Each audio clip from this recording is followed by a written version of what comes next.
Hey everyone, this video is about mentorship. How mentorship can actually change your life and help get you unstuck and moving towards where you want to go. In this video, I'm going to give you a step-by-step to go from feeling stuck to feeling stoked, to go from feeling burnt out to feeling burning with passion.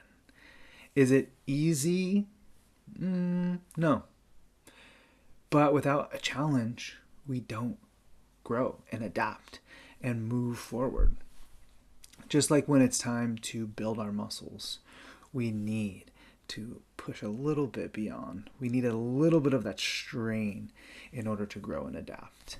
We're going to make sure, though, that the challenges that we bring in are not the challenges that injure us and drain our energy, but rather, with good form, we bring in the challenges that help to build our stamina, build our endurance, build our strength towards our own growth and development. So first we're going to talk about when we get stuck, when we feel stagnant. So why do we feel stuck? Well, when we do feel like we're not growing, we're not being challenged, we're not moving forward, this is really normal in our developmental process. And it's a signal. It's a signal that maybe it's time to grow, adapt, and change. Oftentimes we believe, though, that this is a resource problem. We don't have what we need in order to face this challenge. Maybe we don't have the energy it takes to just try something new. So we might be in a place where we're feeling like there's a resource problem. And my question is, what if it's not a resource problem, but rather a connection problem? What if the resources that we need are actually already here? And all we need to do is just build the connectivity to allow those resources to enrich our life. So in this video, we're going to learn a framework called the Whole Mentor Model. And it's a way to see mentorship as an ecosystem, not just a one-on-one relationship, or not just a service that someone can provide to us, but rather a ecosystem or a network of relationships. We're going to learn how to build and maintain a mentorship ecosystem for yourself, which can bring in energy, excitement, growth, and the resources that you need to move to where you want to go. And we're also going to learn how to activate the 4 pathways of mentorship. So this gets a little bit deeper in actually what it looks like step by step to create these relationships. How to build those, how to nourish those, how to sustain those, and even how to let go of those, which can be hard. So that we can create a network of lifelong intergenerational learning and development. So we can imagine this almost as if we are creating conditions for life to grow. We are the gardeners creating the right conditions for the plants to grow. The plants want it to grow, but how can we create the right conditions to make that more easeful and more possible? So to begin, I'd like to reframe mentorship. So some classic ideas around mentorship, which aren't false, but I want to examine a little bit, are the myth of, if I could just find the right mentor, I'd be set. If I could find that person who knows what I need to know, who can help me open those doors and help me move beyond my challenges, I'd be set. This might be possible, but it really takes mentorship out of your control and puts it on this pedestal that can be really, really challenging and almost too grand to even find. So this is a way that we want to move away from this thinking in this model. Another myth is mentorship happens in formal settings. Structure can be really important for these types of relationships, but this limits mentorship to being in structured programs rather than alive in organic relationships. So those are some myths that we might have, and maybe we can take a second to think about how mentorship has existed in your life, for example. So as we look at the whole mentor model, there's a couple key points that distinguish what this model can really do and what it can bring into your life. So the first point is that this model is grounded in wholeness. And what does wholeness really mean? In this case, wholeness is talking about true mentorship, true support happens when we accept our whole self, when we accept our strengths and our qualities that we really like about ourselves, but also when we accept and we start to look at the places where maybe we're insecure, maybe we aren't very comfortable with ourselves, maybe what we might call our weaknesses or our opportunities to grow that we haven't quite explored yet. So when we can accept the wholeness of both our strengths and our weaknesses, we come into wholeness. Wholeness also looks at when we step out of just being a mentor or just being a mentee, and we recognize we're both. We have a lot to learn, but we also have a lot to offer. So we can be grounded in the wholeness that we both have a lot to teach, we both have a lot to learn, and oftentimes the teaching and the learning can be really intertwined. So the richness of the mentorship energy can be accessed. So the first point is really to be grounded in wholeness, and this is a practice, but it's a very important practice. The whole mentor model also is ecosystem based. It builds an ecosystem, which means a network of living, breathing parts and pieces. And the final point of this is it can be cultivated. So we think about building mentorship as like a technology. So we can continue to learn how to cultivate this mentorship energy, whether it's in an individual, or we can be strategic and build this into our communities, maybe our business, organization, and we can design a whole culture that's rooted in mentorship. And so these are some of the key points about the whole mentor model. As we get a little bit into how this can actually work in your life, how do we get into the step-by-step of how do I build an ecosystem of mentorship around me? And the way we think about this is mentorship flows in 4 key directions or 4 pathways. So we call this the 4 pathways of mentorship, the practices that keep you growing. And so the 4 pathways are the inner pathway, the outer pathway, the upper pathway, and the lower pathway. So I'm going to go through each of these and give you some examples of what you can do right now to both assess the pathways that are currently alive in your life, also give you some practical tips for how to build strength in that pathway. So the first pathway is the inner pathway, and this is the pathway of self-mentorship. And this is really the groundwork of this entire ecosystem, is what we can do within our own self. And so this is all about just how do we listen to our own wisdom? How do we listen to that wisdom and then apply that wisdom to our life? So this is a really personal question. Sometimes, though, we can't hear our own wisdom. Sometimes we feel like we can't access our own wisdom.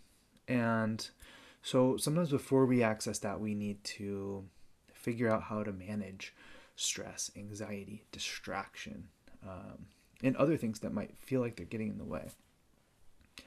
What really happens, though, is sometimes the first step to understanding your wisdom is, feeling the stuckness or feeling the overwhelm.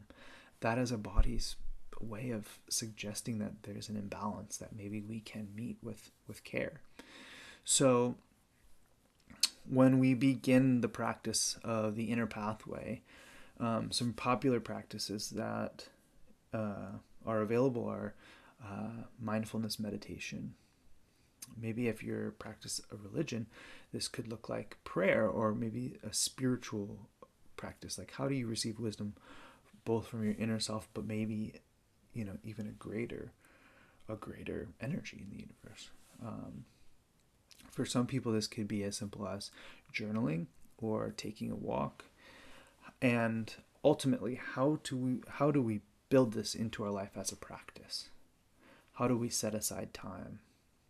So what I often suggest for people, the easiest way to start this is to take the first hour of your work week, for example. So Monday from 9 to 10 is just time for you. And you can use that time to ask yourself the question of, how am I listening to my wisdom? What wisdom is in here that I can reflect on and ultimately work towards applying to my life? So the inner pathway is the foundation of how we meet the world and how we can invest time in practicing that. Okay, so the second pathway is the outer pathway. So the outer pathway is about peer mentorship. It's about intentional friendships. It's about having a strong team that you're walking the path with. And so growth really happens when we have allies along our path. And so a positive mentorship network includes people who know your dreams, your goals, your aspirations. They know what you're working on. They know your struggles. This is really important. And this is where it gets kind of challenging and vulnerable. They're also willing to share their own dreams, share their own struggles, and are willing to support you and also be supported. And what happens when we engage in this type of friendship or teamwork or peer group is that resources really start flowing. Even listening to someone's struggles and dreams can activate a lot of energy in ourselves. And so this is a really important pathway to develop. It can also be a challenging pathway to develop because being connected and intimate with a group of people around both our strengths and our vulnerabilities can feel dangerous. It can feel as if we are really kind of shedding our defenses.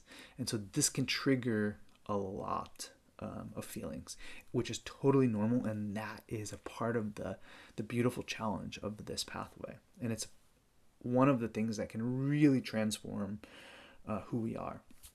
So I really love this one. And I personally, this one has been challenging for me, but ultimately super rewarding and cool.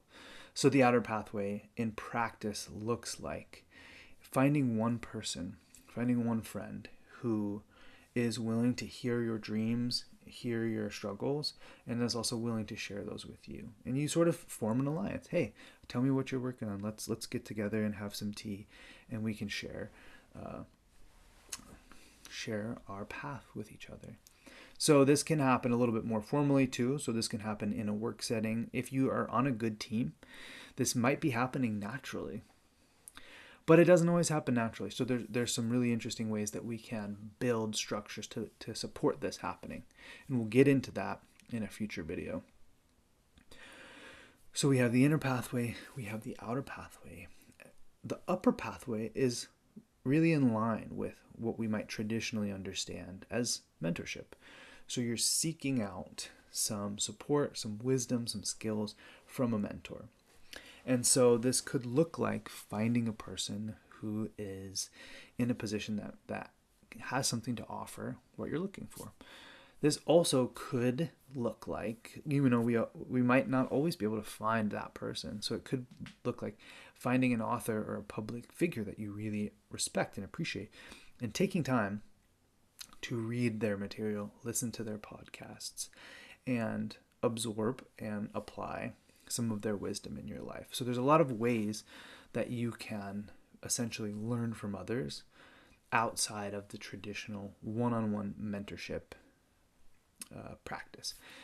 If you do want the one-on-one mentorship practice, I have a great resource called Upnotch. It's like Tinder dating app, but for mentorship. So you go on, you fill out a quick profile, add your picture, and then you can search the database and find people who are willing to mentor you totally for free, all through the app. So it's very convenient, and the design is really nice. And it's a great resource that you could potentially, right after this video, go sign up for a session and be in a mentorship session with somebody relatively quickly. So this is a really important way to receive some wisdom and guidance through having a mentor. And we call this the upper pathway. And finally, we have the lower pathway. And this is where you get to step into the role as a mentor. So you get to Figure out what are the gifts that you have that are valuable to others. So this also looks like being a mentor to somebody else or to a group of people. It also looks like really reflecting on what you can teach and what you can offer to others. And there's a couple great benefits. What happens when you do this? One thing is, as you teach and guide others, as you put your thinking into language and translate that into something that someone can use, it really helps to cement and to form those ideas into who you are. So it's a very good practice. Also, giving back strengthens this mentorship culture. And what you find is through those relationships, you will receive a lot often. You will receive just satisfaction of being able to share what you know. So as we think about these 4 pathways of mentorship, we can think about them as this network of loops, this cycle, this system that is really a regenerative practice. It's multi-directional, and the mentorship energy can flow through. So a great place to start is just through listening to this video, identify where you might be feeling stuck. Is there a pathway that's really missing? And let me be honest with you, you might go through all these pathways and your first instinct might be to say, you know what, none of these are online for me right now. And that's totally normal and okay. But even thinking about them can help energy move in those directions, even without having another person there to be receiving or offering. For each of these directions, there's a really simple way to step in. So start with self-mentorship. So develop a practice of asking yourself, what is the wisdom that's already here? So identify who in your life already serves this role. Are there partners, friends, other relationships that have this supportive quality that you can invest in? The third action step is to seek a mentor. Not as a guru, but as somebody that can help challenge and expand your thinking. Upnotch is an incredible resource for this. I highly recommend it. If you need more resources, let me know. I would be more than happy. I know several great coaches that can serve as really powerful mentors that can go beneath the surface and help you identify important things. And then the final action step is mentor somebody else. Find ways to share what you know. And as you're doing that, let yourself feel what that feels like. Okay, so for a final framework for you today, we're going to talk about when these energies of mentorship really start to come online. There's sort of 3 qualities that we look for: growing, learning, and developing. Okay, these kind of sound like the same thing, but I'm going to make some distinctions. So growing is when we step beyond our comfort zone. You know, when we practice courage and we take that step to call up that person. You know, when we feel that moment of like, oh, it's a little bit scary. When we take that step and we actually go beyond our comfort zone, we call that growing. We're expanding. Learning. So if growing is practicing courage, learning is practicing knowledge. So we're learning new frameworks. We're learning new ways to structure our mental models to expand our understanding and expand the way that we are able to move through the world. And so growing is about courage, learning is about knowledge, and then developing is about, you know, the unfolding of your fullest being.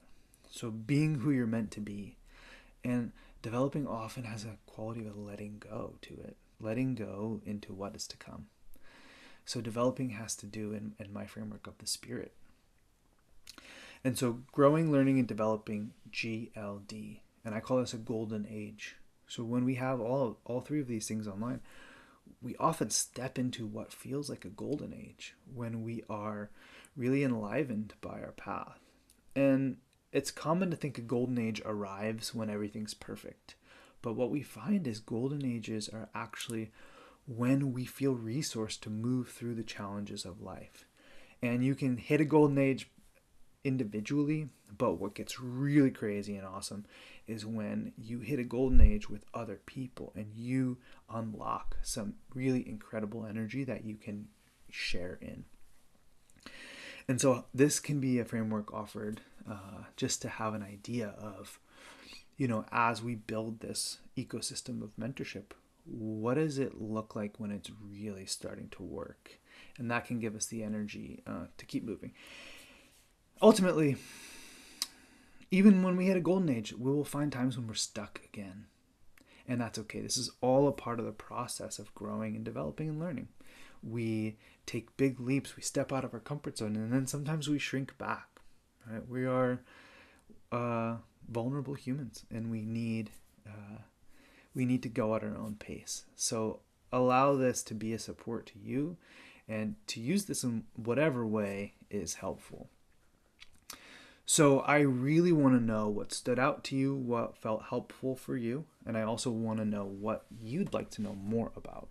If you would like resources, if you would like support, let me know. I'm here for you. I'm very passionate about this because the more you come alive, the more I come alive. So we're really in this together, and that's cool. So please share this with somebody if you want. Stay tuned. I'm going to put out a deep dive into self-mentorship, how to guide yourself, how to really step into your own wholeness before you are seeking or offering guidance to others. So thank you so much. That's all I've got today. Goodbye.